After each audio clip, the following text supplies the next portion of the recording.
When should a swimmer start lifting weights? I'm not talking about their body weight, or I'm talking about getting in the gym and doing the dumbbells, doing the bars, doing the what are the other things called? The dumbbells.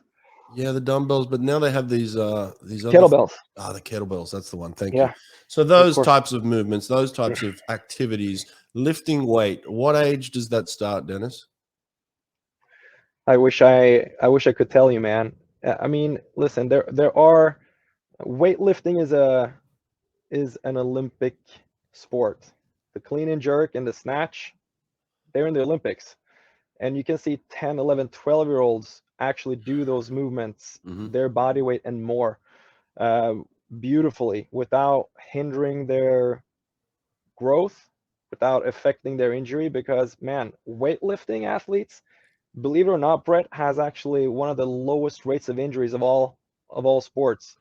Overuse, quite low. You have to be mobile in order to do those movements, and you have to be strong. So if the group itself, if they are ready, if they've gone through good progressions, man, they can be ready to do that as 13, 14-year-olds. However, within that group, is everyone going to be equally ready? Probably not. So a good example would be what we're doing here with our club here, because I'm working with all of our swimmers ranging from the 10, I think we might have a 9-year-old in the lowest group, all the way up to our Olympian and World Championship and European Championship swimmers, and finding, how we can develop them properly and then get ready simultaneously. So our junior national group, or the swimmers that go into junior nationals, they range between 16, 17 and up, 18, 19, 20. They're in the weight room. Prior of me coming here, the group below that were also in the weight room, and they are 14, 15, 16, doing just basic stuff, not nearly what I would like for them to do.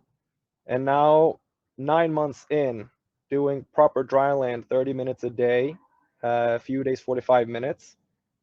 Now they're ready to be introduced to the weight room. So we actually had our first weight room session with those youth swimmers last Wednesday. So on Wednesday, we're in about 45, 50 minutes. We split them off half and half. Our weight room is really small, so I'm really limited with the amount of equipment that I have to work with.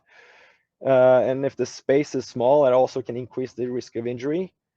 But now they're coming to a point where they're mentally getting a little bit more mature. They've been asking me a lot of being in there, but I still needed to see them doing X and Y, certain things to show me that they are ready to do that. So now they're ready. Now we're just starting easy with picking up and holding the barbell. Can we hold it in a front rack position and breathing here just isometrically? Just going in and doing a little bit of loaded lunges, continuing to work on the hip hinge pattern, which is an RDL essentially, unloaded with just a stick and a band, if you will. If we put the band in front of us, we hook the stick through, so we get a little bit of resistance where we have to pull the band into our hips and then do the RDL. And it's a basic 101 movement to actually get into more weightlifting.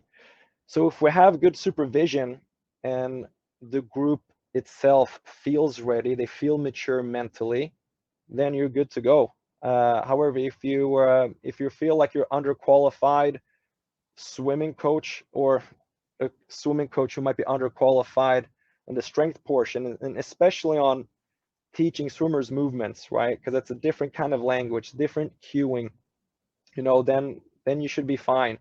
And then we haven't even have the group lower than that, who is 13, 14, who we've had once a week in the weight room doing just simple movements as well, more stabilizing movements. So there is no set age limit. There's just a such thing as where is the group at and how comfortable is the coach teaching them movements versus working on developing the muscles.